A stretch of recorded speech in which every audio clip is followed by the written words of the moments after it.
If you have found your way to this moment, to these words flowing through the space between us, I ask for your permission to share something that has been pressing against my awareness like thunder gathering before the storm. For decades, I have walked between the worlds of sight and silence, carrying visions that arrive not as choice, but as sacred responsibility.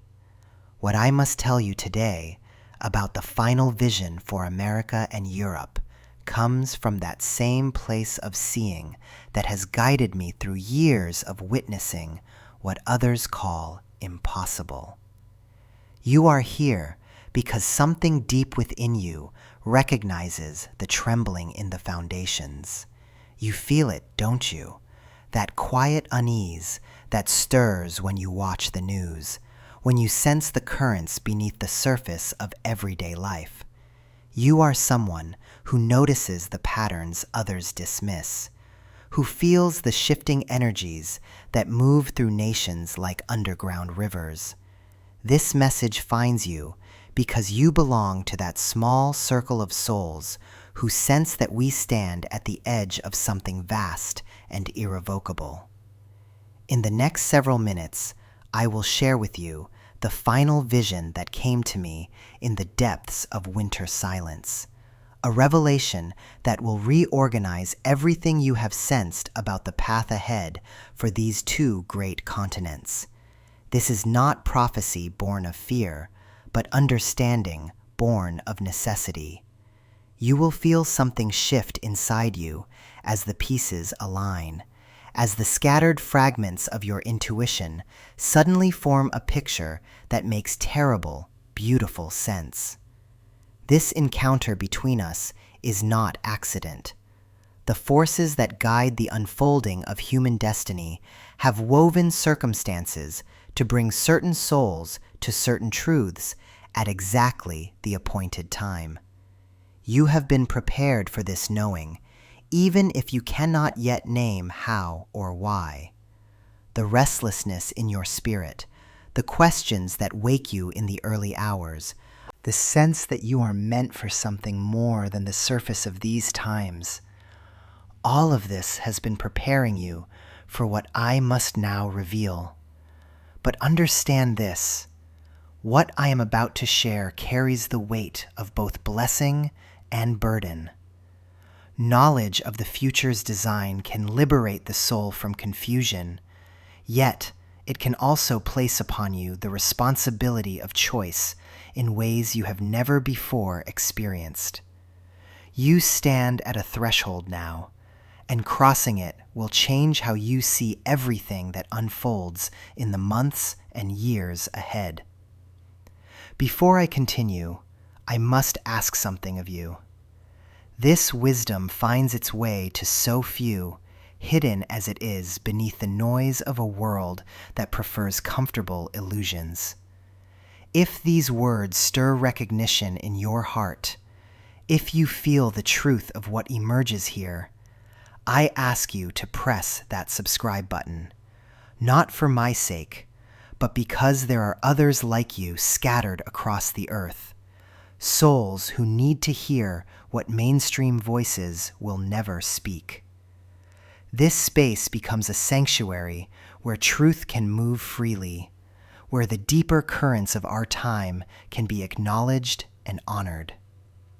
For 60 years, I have served as a bridge between the seen and unseen realms, not by my choosing, but because certain souls are called to carry the visions that others cannot bear. I have watched the dance of nations unfold before inner sight, seen the rise and fall of leaders, witnessed the patterns that weave through decades like golden threads in a dark tapestry. The gift, and it is both gift and cross, came to me when I was still a child, when the world was simpler and the veils between dimensions were already beginning to thin for those who could perceive. Through the years, I have learned to distinguish between the shadows of possibility and the clear light of what must be. The vision I carry now about America and Europe bears that unmistakable quality of inevitability, like watching a great river approach its chosen course. Yet within this destiny, there remain choices, moments where the conscious will of awakened souls can influence how the transformation unfolds. You who feel drawn to these words, you sense it already in your bones, don't you? The old world is completing its cycle. The structures and systems that have governed life in the West for generations are experiencing what mystics call the Great Dissolution. This is not collapse born of failure alone, but transformation born of necessity, the way a snake must shed its skin to continue growing. What makes you different from others who simply fear change is that somewhere deep inside, you recognize this dissolution as sacred process. You understand that destruction and creation are not enemies, but dance partners in the cosmic rhythm. The unease you feel is not only fear, it is also anticipation. The soul's recognition that it has incarnated precisely for these times of transition. The final vision came to me on a night when winter held the earth in perfect stillness. I found myself standing in a vast space that was neither day nor night, watching two great land masses that pulsed with their own light. America gleamed like gold turned molten, while Europe shimmered with the deep blue of ancient wisdom, faced with its own mortality. As I watched, currents of energy began to move between them and through them, currents that spoke of endings that are also beginnings. What I saw will challenge everything you think you know about the future of these continents. More than that, it will reveal why your soul chose to be present for this particular chapter of human history. You are not here by accident. You are here by design, called to witness, and in witnessing, to participate in the great transformation that approaches like dawn, breaking over a landscape that will never be the same. There are others who claim to see the future, who speak in generalities and comfortable metaphors. What I carry is different. It arrived with the weight of absolute knowing, with details that burn themselves into memory, with the kind of certainty that changes forever how you move through the world. This vision does not ask for belief. It asks for recognition of truth that your deepest self already knows. As I prepare to unfold for you what I have seen, I want you to understand that receiving this knowledge places you among a small group of souls who will help anchor the light of consciousness during the times ahead. You may feel called to share these insights with someone in your life who also senses the approaching changes, someone whose heart is prepared for truth that cuts through illusion. This sharing becomes an act of love, a way of helping another soul remember why they chose to be here now. The vision I carry shows me that what appears to be ending is also beginning. What seems like chaos is also the birth of new order. What looks like loss is also the uncovering of treasures that have been hidden beneath the surface of ordinary life.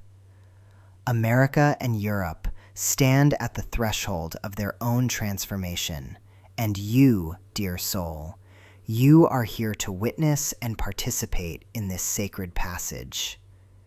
In the moments that follow, as I reveal what was shown to me in that winter silence, pay attention not only to the images and events I describe, but to what stirs in your own inner knowing. For the final vision is not something that happens to you, it is something that awakens through you, recognizing itself in the mirror of your prepared consciousness. The time of preparation is ending. The time of active participation in humanity's next chapter has begun. And you, who have been called to this threshold through the mysterious workings of destiny itself, You are ready for what comes next. There is something I must share with you now, something that comes to me not as judgment, but as witness to the great patterns that move through time like shadows cast by mountains we cannot yet see. In the stillness of my inner sight, I have observed what I call the Great Separation. Not a division of lands or borders, but something far more profound, far more consequential for the souls who walk this earth. Listen carefully, because what unfolds before America and Europe in the coming years will test everything you believe about unity, about belonging, about the very nature of human connection. The vision shows me not a country torn by civil war or external conquest, but something more subtle, more devastating. A nation fragmenting along the invisible lines of consciousness itself. Picture, if you will, a great oak tree that has stood for centuries, its massive trunk appearing solid and eternal. From a distance, nothing seems wrong. The leaves still rustle in familiar patterns. The branches still reach toward the same sky. But deep beneath the surface, where the eye cannot penetrate, the root system has been quietly severing. One by one, the connections that once drew life from the earth have been cut away, not by any dramatic storm, but by a slow, persistent erosion that began long ago. This is the image that comes to me when I witness America's future. A separation that runs deeper than politics, deeper than the surface arguments that occupy your daily discourse. I see families gathering around tables where words have lost their power to bridge the chasm between hearts. I see communities where neighbors who once shared the same dreams now look at each other as strangers, speaking languages that sound familiar but carry entirely different meanings. The great separation is not coming, dear souls. It is already here. But so few recognize its true nature because they search for it in the wrong places. They look for geographical boundaries, for dramatic proclamations, for the theater of conflict that fills your screens. But the real division happens in the quiet moments, when trust dissolves, when shared values become foreign concepts, when the stories that once bound you together no longer have the power to create meaning. I want you to pause here and ask yourself something, because this question will help you understand where you stand in this great pattern. When was the last time you felt truly seen and understood by someone whose worldview differs radically from your own? When did you last experience that moment of recognition, not agreement, but recognition across the growing divide? Europe. Ancient Europe, with its layered histories and battle-tested alliances, faces a different manifestation of this same pattern. The vision shows me bonds that were forged in the fires of shared suffering beginning to dissolve, not from external pressure, but from something more insidious, the gradual forgetting of why those bonds were necessary in the first place. I see the great institutions that were built as monuments to never again becoming hollow shells, maintained by bureaucracy, but emptied of the spiritual understanding that gave them life.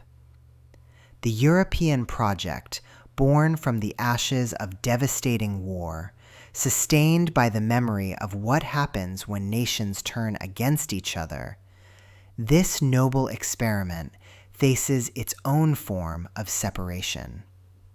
Not the dramatic exit of member states, but something more profound, the slow death of the collective memory that made unity feel sacred rather than simply convenient. Have you noticed how differently your grandparents speak about cooperation and community compared to the voices that dominate today's conversations? There is wisdom in that difference, a recognition of what happens when the spiritual foundation beneath practical arrangements begins to crumble. The pattern I witness is ancient, as old as human civilization itself. When societies lose touch with their deeper purpose, when the why behind their structures is forgotten or dismissed, division becomes inevitable. Not because people choose separation, but because separation chooses them. It seeps into the spaces where meaning once lived, filling the void with suspicion, resentment, and the exhausting work of defending positions rather than exploring possibilities together. In America, this manifests as what appears to be political polarization. But look deeper. I see two fundamentally different operating systems of reality attempting to occupy the same space. One rooted in traditions, hierarchies, and the belief that meaning comes from honoring what has been tested by time. The other driven by progress, equality, and the conviction that meaning emerges from creating what has never existed before. Both carry truth. Both carry shadow. Neither can fully see the other anymore. The tragedy is not that these perspectives exist. Diversity of thought has always been humanity's greatest strength. The tragedy is the loss of the common ground where such differences could meet and create something neither could achieve alone. The shared rituals, the common stories, the agreed-upon methods for working through disagreement. These have been steadily eroding, leaving only the raw clash of incompatible worldviews. I must tell you something that may disturb you, but it comes from a place of deep compassion for what you are experiencing. The signs of this great separation are already visible in your daily life, if you know how to look. Notice how exhausting it has become to discuss topics that were once sources of healthy debate. Observe how quickly conversations turn to tribal identification rather than genuine inquiry. Pay attention to how often you find yourself explaining not just what you think, but why you have the right to think it. These are not symptoms of temporary political tension. They are the early manifestations of a consciousness divide that will reshape how people relate to authority, to community, to the very concept of shared reality itself. But here is what the vision also shows me. And this is crucial for you to understand. Separation is not always destruction. Sometimes it is preparation. Sometimes societies must fragment in order to discover what is truly essential, what deserves to be preserved, and what was merely habit masquerading as tradition. The great tree I spoke of earlier, when its diseased roots are finally acknowledged, when the false supports are removed, what remains reveals itself with startling clarity.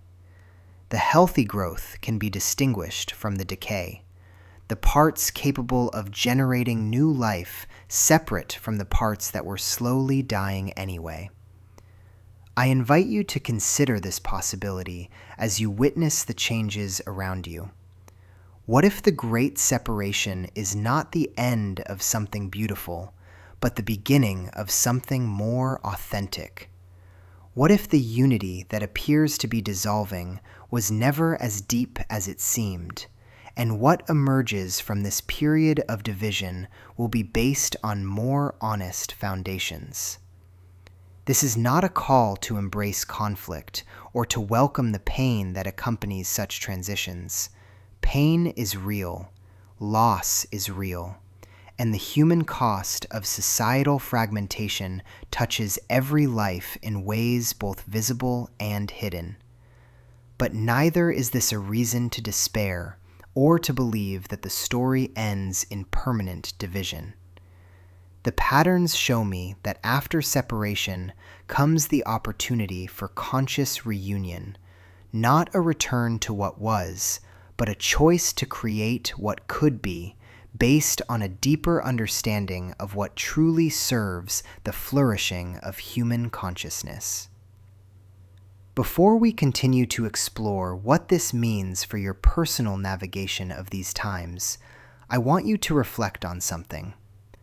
Look around at the relationships, communities, and institutions that remain strong in your life despite the broader currents of separation.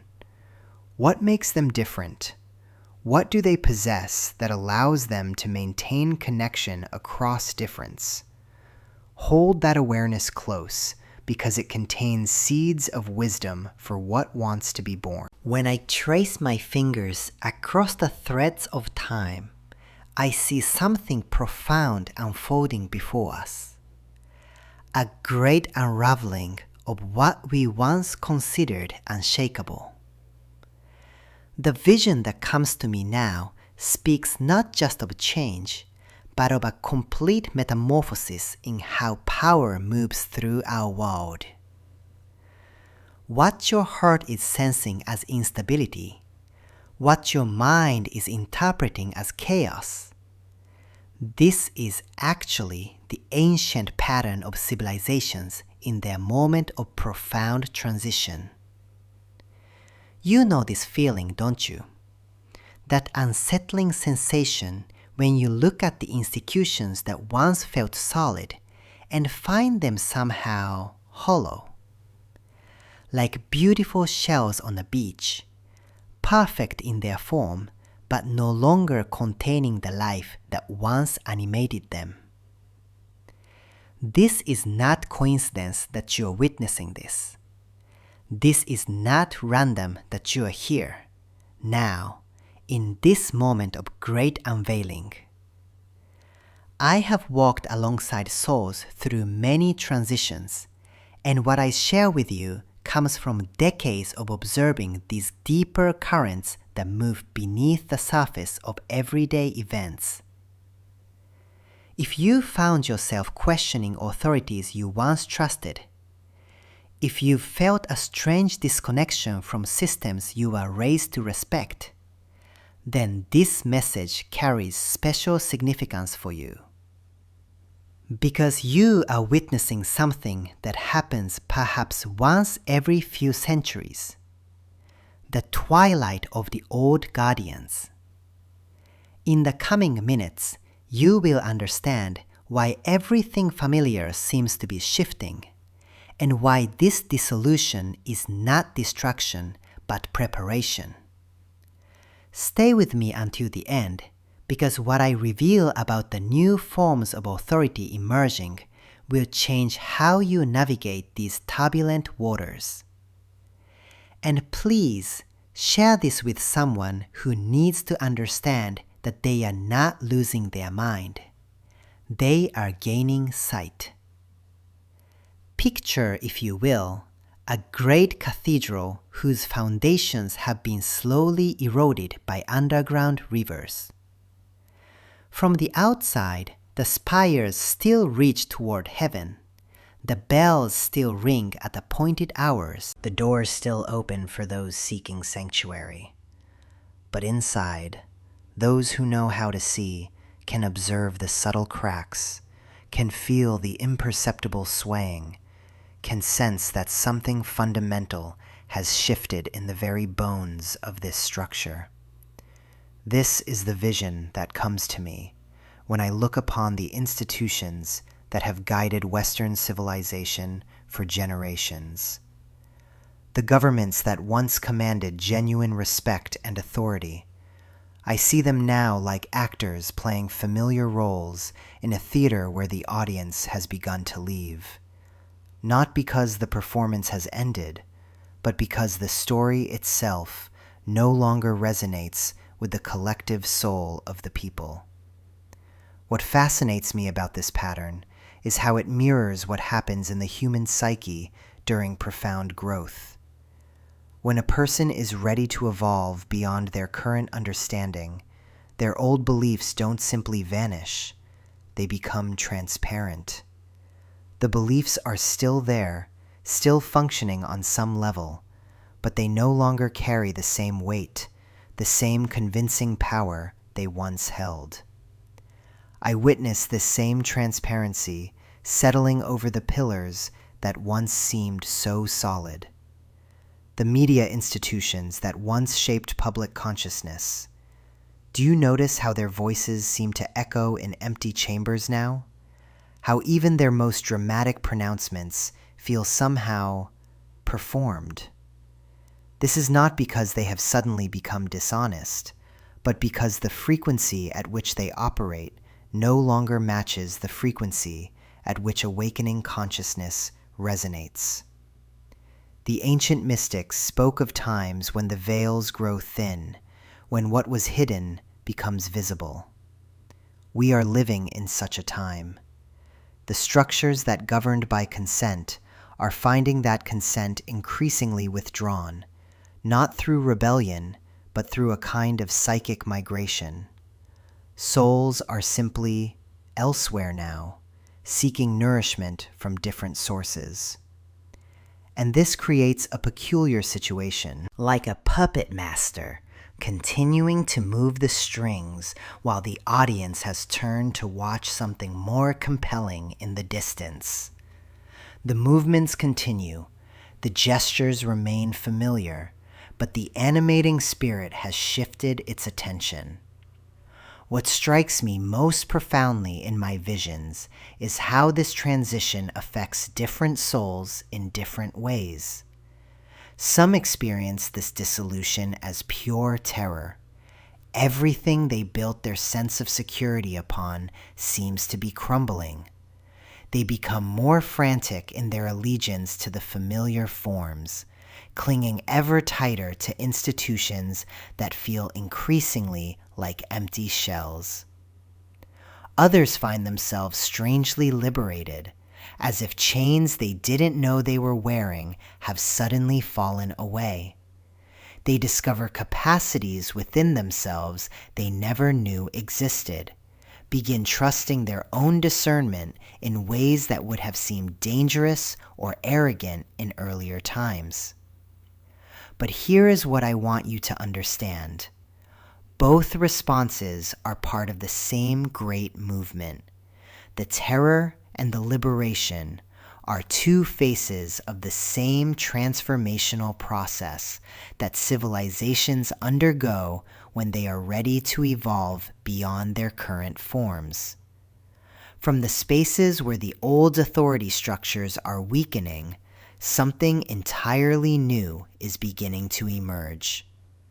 I see it rising not from the centers of traditional power, but from the margins, from the places that were overlooked or dismissed by the dominant paradigm.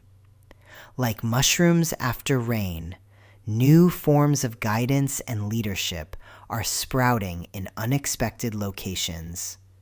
Communities forming around shared values rather than shared geography. Teachers emerging not from academic institutions, but from direct experience with life's deeper mysteries. Healers who work not within medical establishments, but within networks of trust built through authentic relationship. This is the pattern I observe. As the old authorities lose their gravitational pull, human beings naturally begin to organize around different principles entirely. Instead of following external experts, they begin developing internal wisdom. Instead of seeking salvation from institutions, they begin creating intimate circles of mutual support. The psychological impact of this transition cannot be understated. When the frameworks that once organized your understanding of reality begin to dissolve, it can feel like losing your coordinates in a vast ocean. Many souls are experiencing what I can only describe as a kind of existential vertigo. Everything they were taught to believe about how the world works is being called into question simultaneously. Yet, within this apparent chaos lies a profound gift. When the familiar structures no longer provide adequate guidance, human beings are forced to develop their own inner compass. When external authorities prove unreliable, internal authority begins to mature. I have observed this pattern throughout history in the transitions between ages.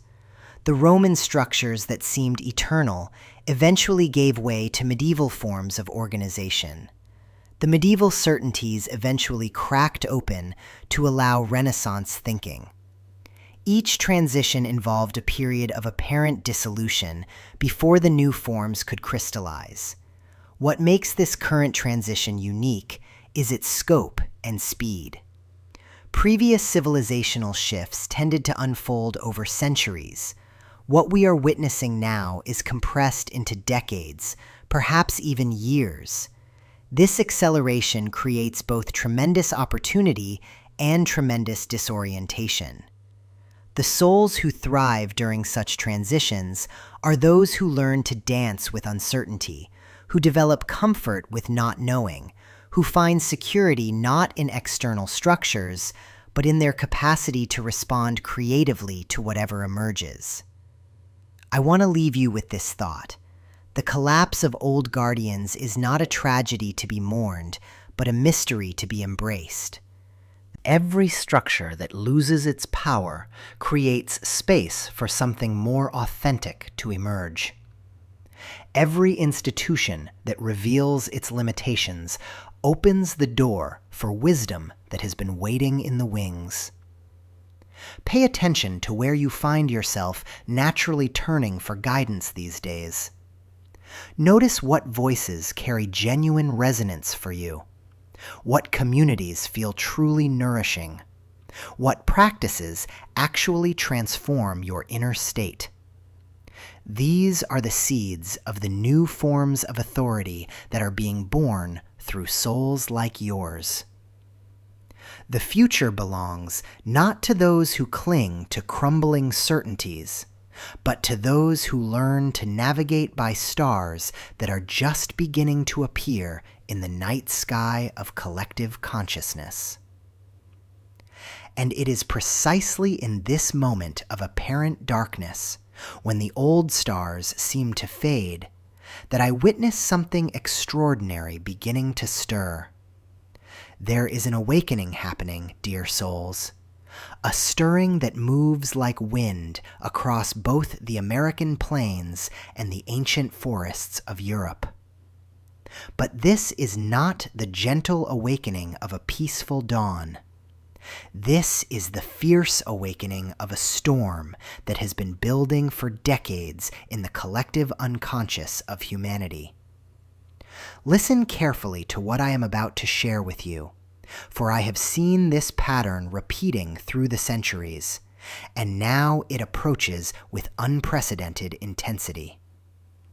When systems collapse, when certainties crumble, when the familiar structures that once held society together begin to fracture, it is then that human consciousness reaches for something deeper, something more primal and true.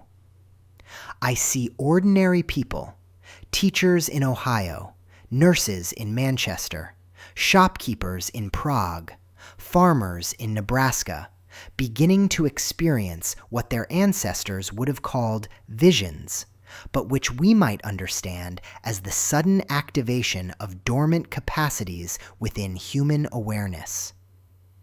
A mother in Detroit suddenly knows, without being told, that her daughter 3 states away needs help. A businessman in Frankfurt begins to sense economic shifts weeks before they manifest in the markets.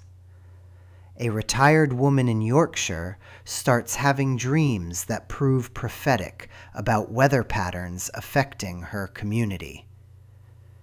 This is not fantasy, beloved ones. This is the human nervous system responding to crisis by expanding its range of perception. When the external world becomes unpredictable, consciousness naturally seeks to extend its boundaries, to gather information from sources beyond the 5 senses. What we are witnessing is nothing less than the mass reactivation of human intuitive intelligence. But understand this clearly.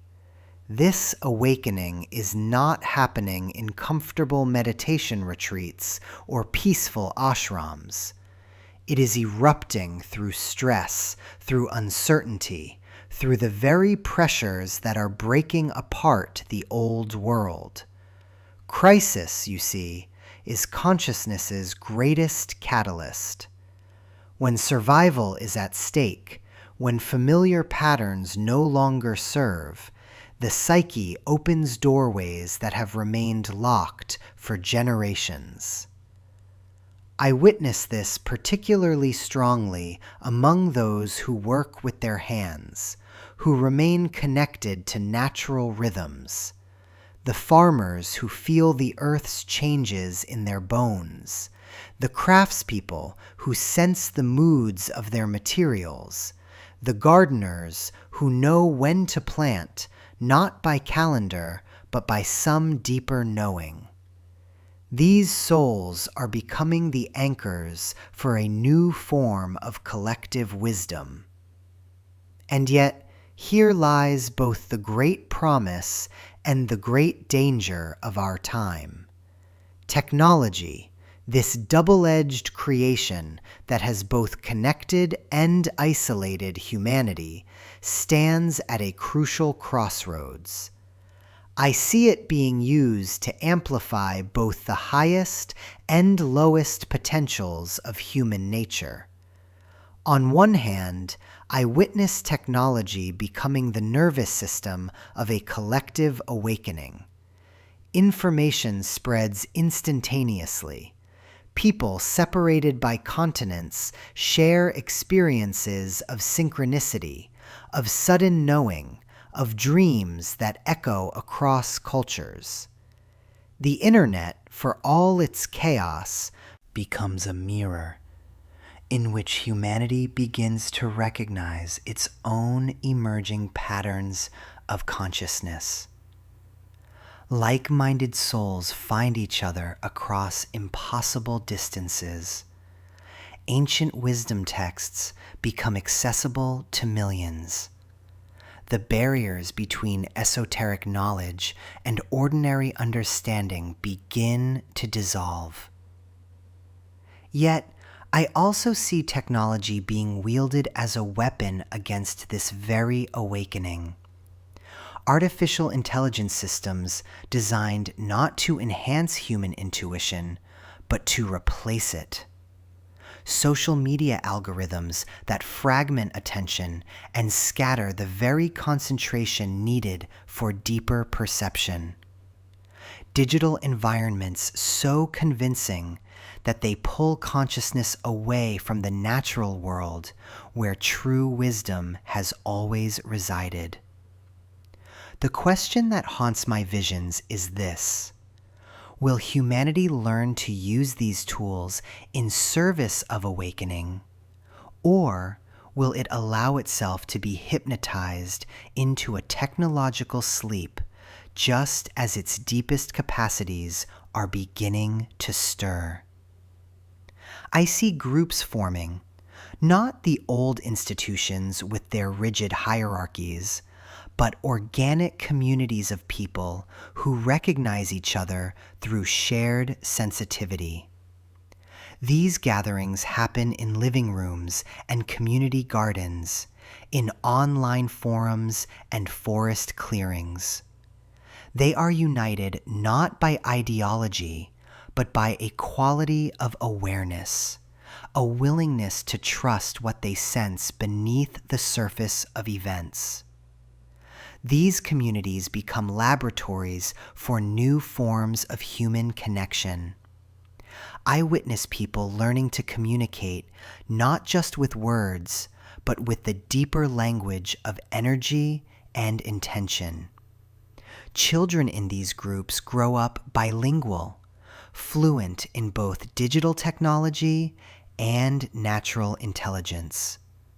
They know how to navigate virtual realities and also how to read the messages written in cloud formations and bird flight patterns. But do not imagine this awakening as peaceful or comfortable. The consciousness that is emerging is fierce, discerning, uncompromising in its demand for truth.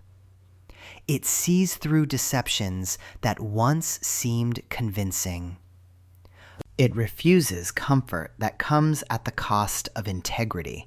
It recognizes manipulation, whether it comes dressed in political rhetoric, spiritual platitudes, or technological convenience. This creates what I call the great sorting, a natural separation between those who are willing to live from this deeper awareness and those who prefer the safety of unconsciousness. Families divide, communities split, old friendships dissolve, while new alliances form based on quality of presence rather than shared history or convenience. I see this particularly clearly in how different generations respond to the awakening energies. Many young souls arrive already sensitive, already questioning the assumptions of the previous generation. But they must learn to ground their sensitivity in practical wisdom.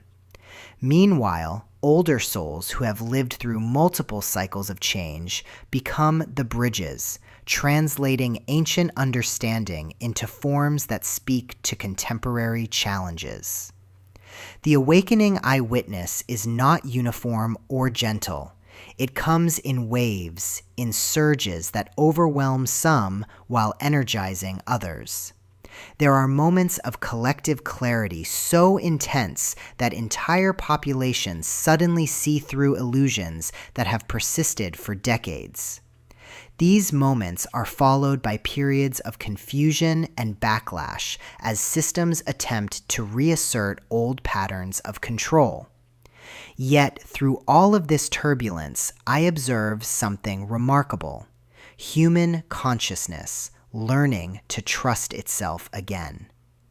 After centuries of deferring to external authorities, religious, scientific, political, people are remembering that the deepest knowing comes from within, not the knowing of ego or emotion, but the knowing that emerges from stillness, from attention, from the willingness to listen to what is actually true rather than what we wish were true. This return to inner authority terrifies existing power structures because it cannot be controlled through traditional means. You cannot manipulate someone who has learned to sense truth directly. You cannot sell illusions to someone whose intuition has been awakened. You cannot govern through fear those who have remembered their connection to the eternal. And so we find ourselves in this extraordinary moment, dear ones, when the storm of awakening meets the storm of resistance. when the old world's death throes coincide with the new world's birth pains. What emerges from this collision will depend largely on how many souls like you choose to trust what you are sensing, to honor what you are knowing, to act from the wisdom that is stirring in your deepest being. Have you felt it yourself, this stirring, this sense that something vast is awakening through the very chaos that surrounds us? Share in the comments below what signs you have noticed of this great awakening, for your witnessing helps others recognize what they too are experiencing but may not yet have words to describe. But now I must share with you something that has come through in the most vivid and persistent visions, something that arrives not as distant prophecy, but as an immediate choice point that we are approaching with breathtaking speed. In my deepest meditations, when I allow my consciousness to move beyond the veil of linear time, I see not one future unfolding, but 3 distinct paths branching from this very moment, like rivers diverging at a great delta, each carrying humanity toward radically different destinies. The choice between these paths will not be made by governments or leaders alone, but by the collective consciousness of millions of souls like you, each making seemingly small decisions that together create the river's direction. What I am about to reveal may disturb you, but I ask you to receive it with the understanding that knowledge of these paths is itself part of the choice-making process. When we see clearly what lies ahead on each route, we can choose with wisdom rather than stumble forward in darkness. The first path I see stretching before us is what the deeper knowing calls the path of fear. This is the route where humanity, overwhelmed by the chaos and uncertainty of these times, chooses safety above all else, even above freedom itself. In this timeline, I witness the gradual but relentless tightening of control systems that begin with promises of protection, but end with the complete surrender of individual sovereignty. The digital surveillance that already watches our every move expands until it becomes a living web that monitors not just our actions, but our thoughts, our relationships, our most intimate conversations. On this path, I see cities transformed into vast, controlled environments where movement is restricted, where social credit systems determine who can access what resources, where algorithms decide what information you can receive and what ideas you are permitted to think. The technology that was meant to serve humanity becomes the master, and we become willing servants in a system that promises security but delivers a kind of living death of the soul. The irony that pierces my heart as I witness this timeline is how many people choose it voluntarily, trading their divine birthright of free will for the illusion of safety in an uncertain world. But here is what troubles me most about this path. It is not imposed by force, but accepted through exhaustion. I see souls so worn down by crisis after crisis, so overwhelmed by information and choices, that they gratefully surrender their decision-making power to systems that promise to take care of everything.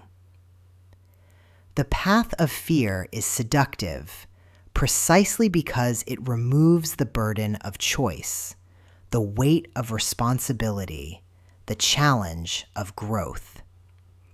It offers the terrible comfort of spiritual sleep. Yet, as I shift my awareness to observe the second branching, I encounter something equally challenging, but in an entirely different way. This is the path of chaos, where the collision of old and new systems creates not gradual control, but complete breakdown. On this timeline, I witness the institutions that have held society together, economic systems, governmental structures, even basic social contracts, crumbling with such speed that there is no time for orderly transition. Here, I see supply chains collapsing, currencies becoming worthless overnight, communication networks failing, and millions of people suddenly thrust into survival mode with no preparation, no community support systems, no shared understanding of how to navigate such unprecedented breakdown.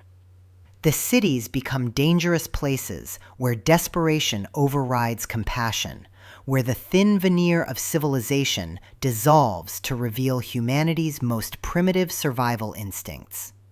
But, and this is crucial to understand, the path of chaos, despite its terrifying appearance, contains within it the seeds of profound renewal.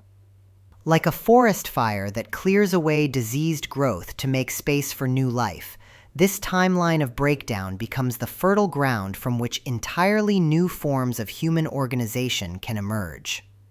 I see communities of souls who have maintained their connection to deeper wisdom coming together to create new models of living, new forms of governance, new relationships with the natural world that are more harmonious than anything we have known in recent centuries. The phoenix rises from ashes, and on this path, humanity rediscovers its capacity for authentic cooperation, for local self-sufficiency, for technologies that serve life rather than control it. But the price is immense suffering for those unprepared, and the timeline stretches longer than many would wish to endure.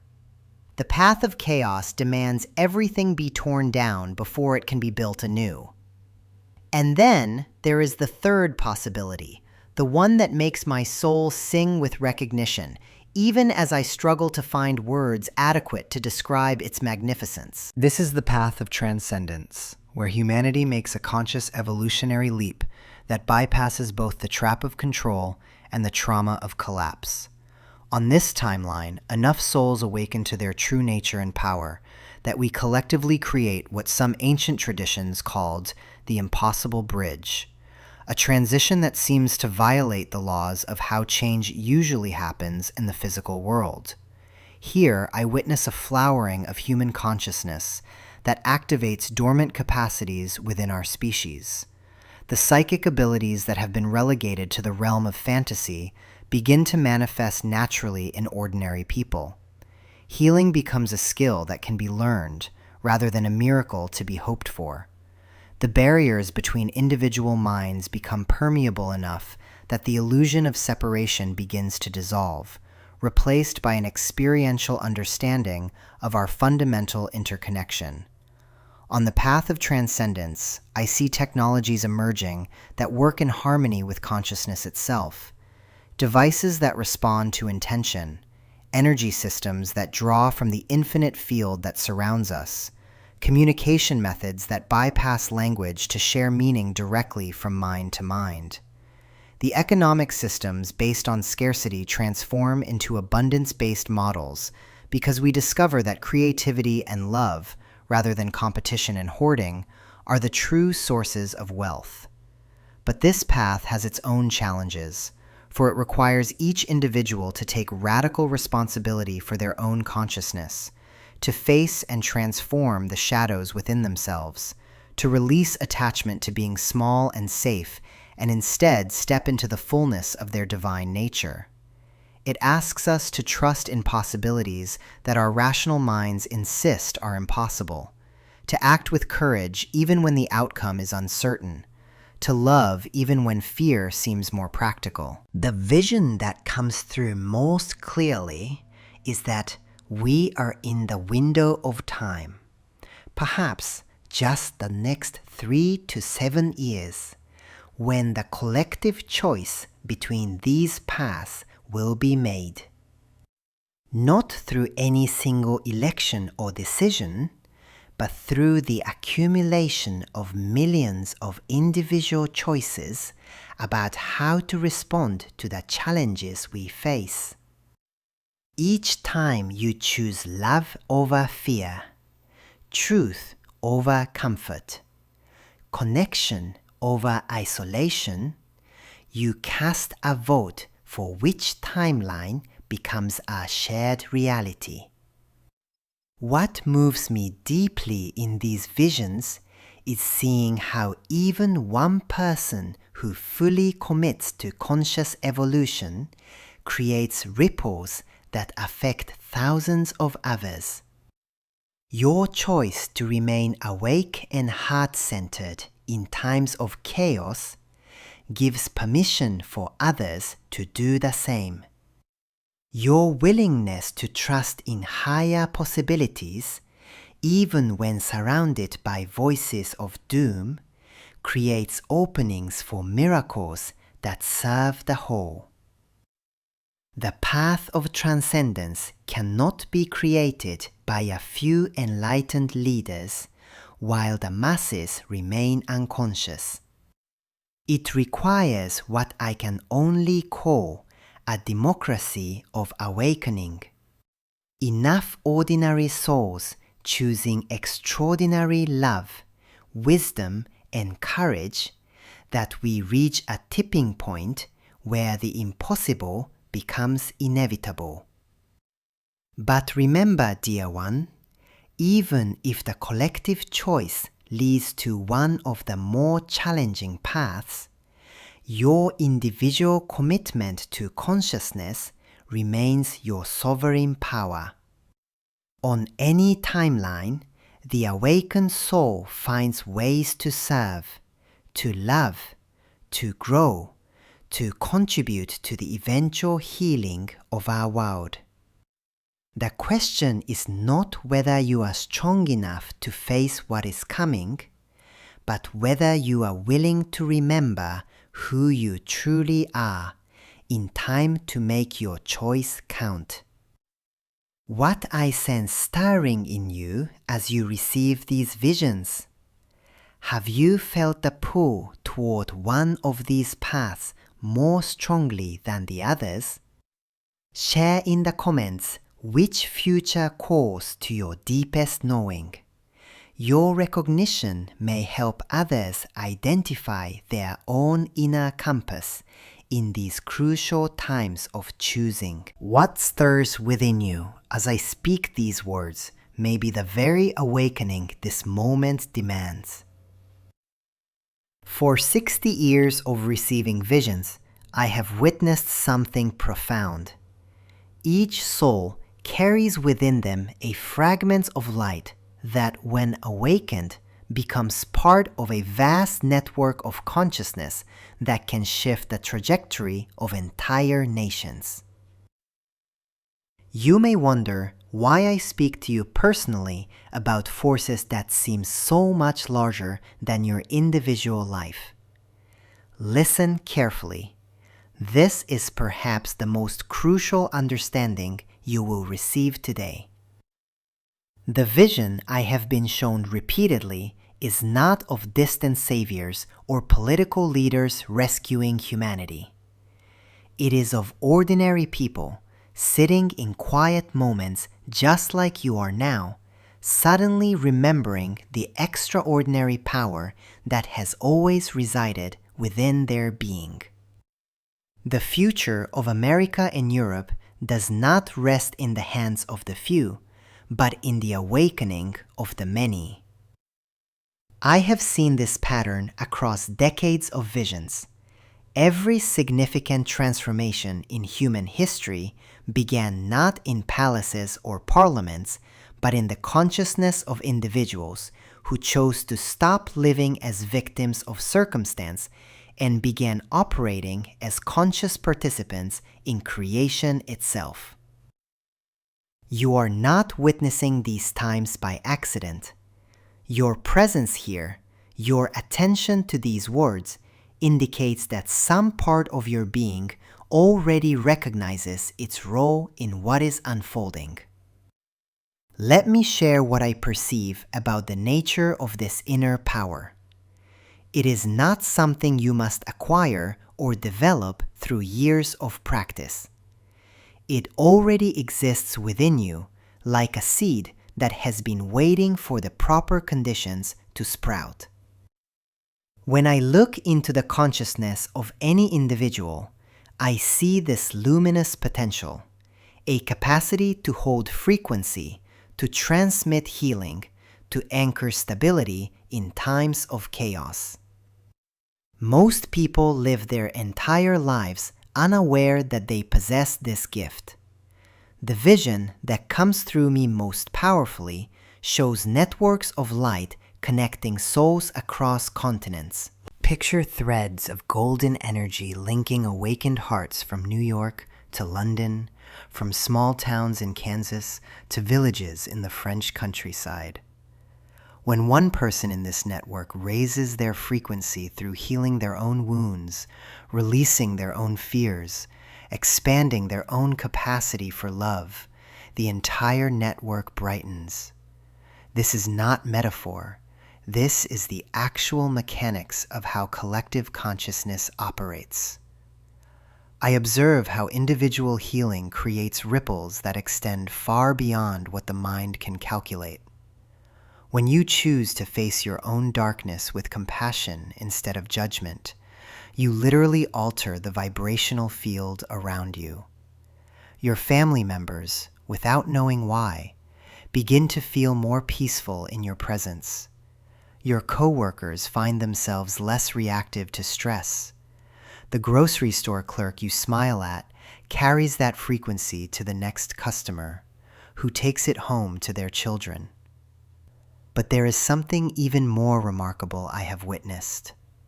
When enough individuals within a geographic region begin this inner work simultaneously, the collective field of that area begins to shift. I have seen visions of entire cities changing their trajectory simply because a critical mass of residents chose healing over hatred, forgiveness over resentment, presence over panic. This is how transformation happens at the scale of nations, not through force, but through the accumulated effect of millions of personal choices toward light. The practical application of this understanding transforms everything about how you approach your daily life. Every morning, when you choose to begin your day in gratitude rather than anxiety, you are contributing to the stabilization of your region's energy field. When you pause before reacting in anger to choose a response of understanding instead, you are literally rewiring the collective neural pathways of human consciousness. I want you to understand something crucial about the role of personal transformation in these times. Many souls feel guilty for focusing on their inner healing when the outer world appears to be in crisis. They believe that spiritual work is somehow selfish when action seems urgently needed. This is a profound misunderstanding of how reality actually operates. Your personal transformation is not separate from service to the collective. It is the most essential service you can provide. Here is what I have observed through decades of witnessing human consciousness. Every act of genuine self-healing removes a corresponding amount of suffering from the collective field. When you forgive your father's abandonment, you ease the father wounds carried by countless others. When you heal your relationship with money, you help dissolve the poverty consciousness that keeps entire communities trapped in limitation. When you learn to love your own body, you contribute to healing humanity's relationship with the physical realm itself. The visions show me specific practices that amplify this inner power and strengthen your connection to the network of light. Each morning, spend 10 minutes in silence, not trying to accomplish anything, but simply being present to the life force flowing through your body. This is not meditation in the formal sense. It is remembering your true nature as consciousness inhabiting form. Throughout your day, practice what I call conscious breathing. When you notice stress, fear, or reactivity arising, take 3 deep breaths and imagine golden light flowing through your nervous system, dissolving tension and restoring your natural state of peace. This simple practice, repeated consistently, rewires your entire energetic system and broadcasts stability to everyone around you. Before sleep, review your day not with judgment, but with curiosity. Ask yourself, where did I choose love over fear today? Where did I choose understanding over judgment? Where did I remember my connection to the larger whole? This practice strengthens your capacity to operate from your highest self, even in challenging circumstances. I must share something that may surprise you about why your individual awakening matters so urgently now. The visions reveal that we are approaching what I can only describe as a tipping point in human consciousness. There is a specific number, a critical mass of awakened souls that, once reached, will make the path of healing and unity inevitable for our species. We are approaching this threshold. Your choice to awaken is not just about your personal journey. It is about determining which future becomes manifest for all. What moves through me as I share this is a profound knowing that you already sense your role in this great transformation. Some part of you recognizes why you were called to be alive during these extraordinary times, why your soul chose to incarnate precisely when the old world is dying and the new world is struggling to be born. You are not here by accident. You are here by design, cosmic design. The question that echoes through all my visions is this: will enough souls remember their power in time to guide humanity through this transition with grace rather than catastrophe? Will you be one who adds to the light network, or will you remain asleep to your true capacity while the world around you chooses its destiny? Your inner work is not preparation for some future moment of service. It is the service itself. Every time you choose presence over distraction, love over fear, truth over comfort, you are actively participating in the creation of a new reality for our species. This is how the prophecies are fulfilled, not through passive waiting, but through conscious participation.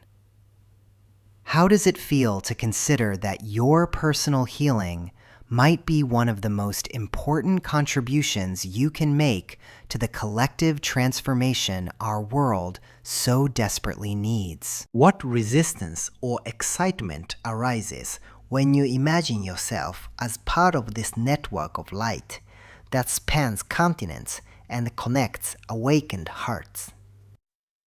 The resistance you feel, dear one, is the doorway. When my vision showed me the years between now and 2030, what I saw first was not the grand events that capture headlines, but this very moment, your heart recognizing truth while your mind scrambles to protect old patterns. This inner friction is the first sign that time is accelerating, that the window for conscious choice is narrowing with each passing season.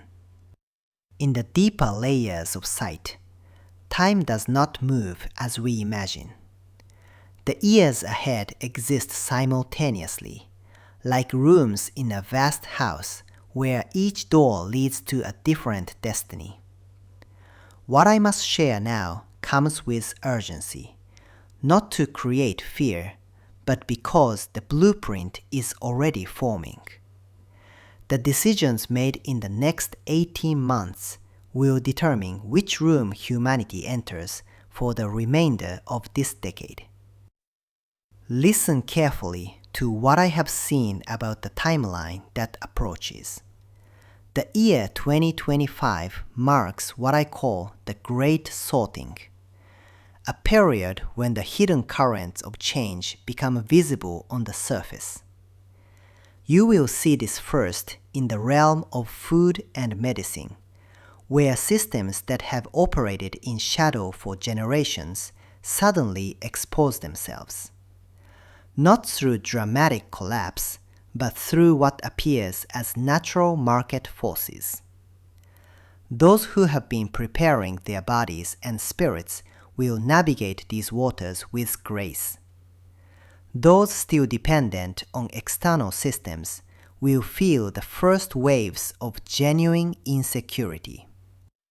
But here is what most prophetic voices miss. This exposure is not punishment, it is mercy. The universe is revealing the house of cards before the storm arrives, giving those with eyes to see the opportunity to step away from crumbling foundations. In 2026, what began as subtle shifts becomes undeniable momentum. The financial structures that have held Western civilization together will bend, not break, but bend so dramatically that millions will finally understand that security comes from within, not from institutions. Do you feel that stirring in your chest when I speak of these changes? That is your soul recognizing what it already knows. The part of you that chose to incarnate at this time specifically to witness and participate in this transformation. You are not here by accident, watching these words by chance. You are here because your particular combination of gifts is needed for what comes next. The year 2027 brings what I call the choosing. This is when the two paths I have shown you become so distinct that neutrality becomes impossible. You will see communities dividing along lines that have nothing to do with politics or economics, but everything to do with consciousness. Those choosing the path of awakening will be drawn together by invisible threads, while those clinging to the old paradigm will huddle in increasingly desperate attempts to maintain control. Here is your protection during these times. Not the stockpiling of goods, though practical preparation has its place, but the cultivation of inner stability. When external systems shake, those anchored in spiritual truth become beacons for others. Your nervous system, trained in presence rather than reactivity, becomes more valuable than any currency. Your ability to hold love in the face of fear becomes a superpower that transforms every interaction. Watch for these signs that will tell you which path humanity is choosing. When you see leaders speaking truth despite personal cost, when you witness communities caring for their most vulnerable without government mandate, when you observe young people choosing wisdom over distraction, these are signals that the path of light is strengthening. Conversely, when you see increasing attempts to control information, when fear becomes the primary tool of governance, when isolation is promoted over connection, these indicate the path of shadow gaining momentum. But remember, dear one, both paths exist simultaneously until the moment of collective choice. Your personal alignment affects which path gains strength. Every time you choose presence in a moment of chaos, you cast a vote for the future of awakened consciousness.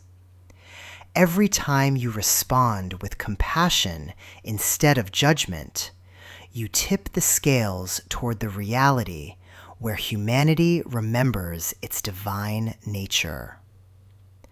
The protection you seek cannot be purchased or hoarded. It emerges from alignment with the deeper currents of change, rather than resistance to them. Those who survive and thrive through the years ahead will not be the ones with the most supplies in their basement, but the ones with the strongest connections to community and spirit. They will be the ones who learned to trust their inner guidance before external guidance became unreliable. This is why I speak so urgently of community. Not the superficial connections of social media or neighborhood pleasantries, but the deep bonds forged through shared purpose and mutual support. In my vision, I see small groups of awakened individuals becoming islands of sanity in a sea of confusion. These communities do not isolate themselves from the world's pain, but transform it through their presence. Start building these connections now, before they are needed. Look for others who speak the language of consciousness, who value truth over comfort, who choose growth over security. You will recognize them not by their beliefs, but by the quality of presence they bring to each interaction. Trust the resonance in your heart. It is more accurate than any external credential or recommendation. The spiritual preparation I speak of is not about adopting new practices or accumulating mystical knowledge. It is about returning to the simple truths your soul has always known. That you are more than your fears, larger than your circumstances, connected to every other being through threads of light that no earthly force can sever. When this knowing lives in your bones rather than just your mind, you become unshakable, regardless of external turbulence. In the final years before 2030, those who have done this inner work will find themselves naturally positioned as bridges between worlds. They will help others navigate the transition, not through preaching or teaching, but simply by embodying peace in the midst of chaos. Their presence will remind others of their own forgotten wholeness, their own capacity for love beyond fear. The material preparations have their place, storing some food, learning basic skills, creating local networks of support. But if these actions come from fear rather than wisdom, They become barriers to the very flow that could carry you safely through these times. Prepare practically, yes, but from a place of calm foresight rather than anxious accumulation. What moves me most deeply about this vision is how quickly everything can change once the tipping point is reached. Years of gradual decline can transform into renaissance almost overnight when enough individuals remember their power to create rather than merely react.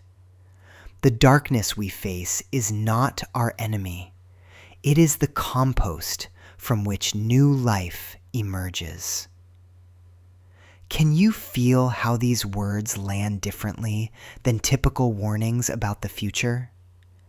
There is something in your system that recognizes this truth, that has been waiting for permission to trust what it already knows. That inner knowing is your greatest asset in the years ahead. Cultivate it like a sacred flame that must never be allowed to dim. The final warning, dear one, is also the first blessing. The time for passive observation is ending. What you do with your awareness, your love, your presence in the next few years will ripple through generations. You are not just witnessing history. You are actively writing it with every conscious choice. What you do with your awareness, your love, your presence in the next few years will ripple through generations. You are not just witnessing history. You are actively writing it with every conscious choice. And this brings me to the final vision, the one that has been showing itself to me with increasing clarity as these great changes approach. It is about you, specifically you who are hearing these words right now. Do you feel that stirring in your soul as I speak? That recognition that runs deeper than memory? You are not here by accident. I have seen across the veils of time that certain souls chose to incarnate precisely at this moment in Earth's history, not because it would be easy, but because it would be necessary. You came carrying a frequency, a specific light signature that this world desperately needs as it transitions from one age to the next. The turbulence you see around you, in America, in Europe, across all nations, this is not chaos without purpose. It is the breaking open that allows new seeds of consciousness to take root. In my visions, I see souls like ancient lighthouses, each one positioned at exactly the right coordinates to guide humanity through the storms ahead. Some of you carry the frequency of deep compassion that will help heal the divisions between peoples. Others hold the vibration of truth that will cut through the deceptions clouding minds.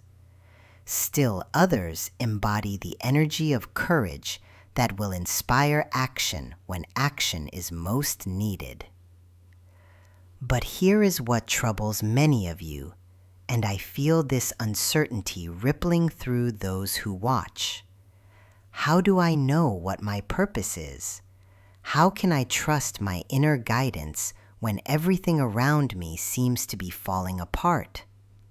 The noise of the world has grown so loud that many have forgotten how to hear their own soul's whisper. Listen carefully now, for this is crucial knowledge. Your intuitive guidance has never been more important than it is right now, but it speaks differently than the mind expects. The mind looks for logical explanations, step-by-step plans, guarantees of success. The soul speaks in feelings, in sudden knowings, in doors that open when you weren't even looking for them.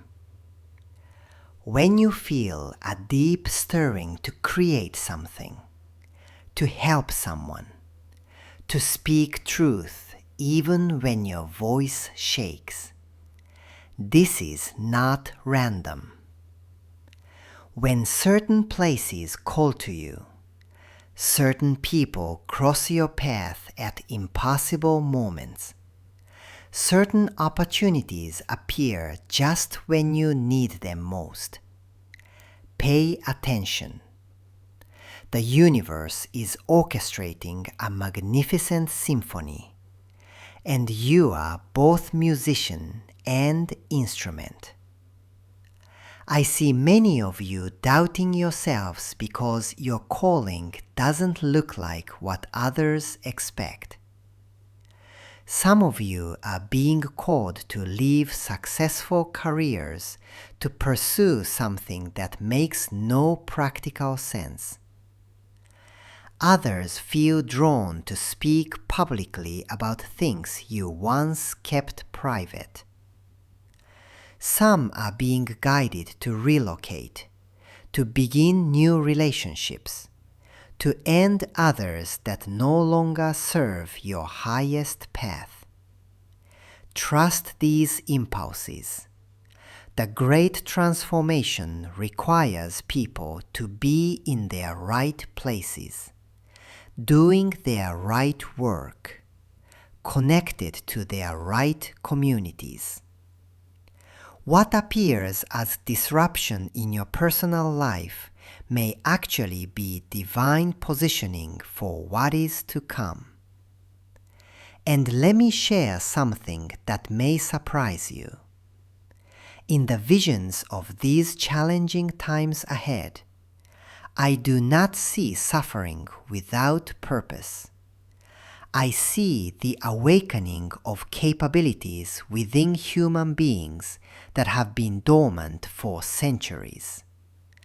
When external structures begin to shake, people discover strengths they never knew they possessed.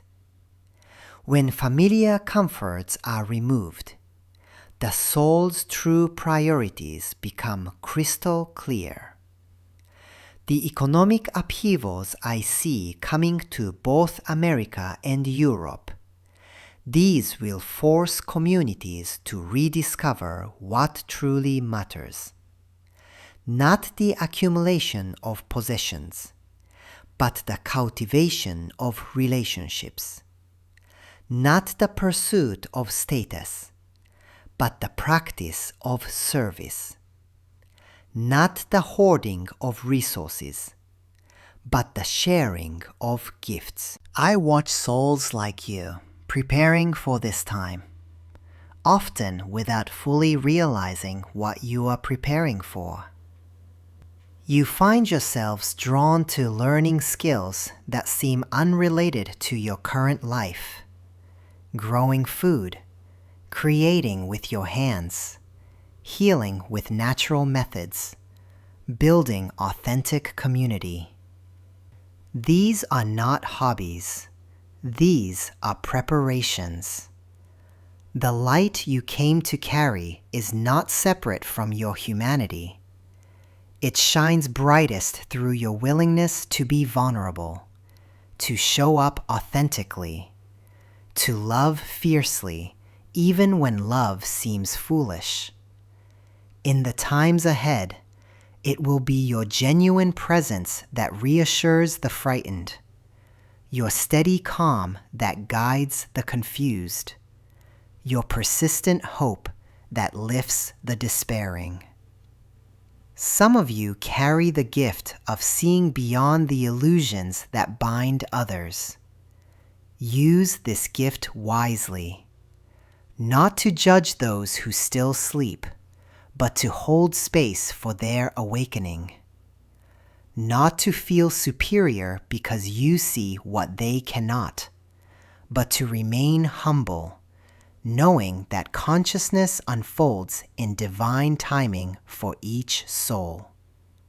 Others among you hold the frequency of healing, not just physical healing, but the restoration of faith, the mending of trust, the rebuilding of communities torn apart by fear and division.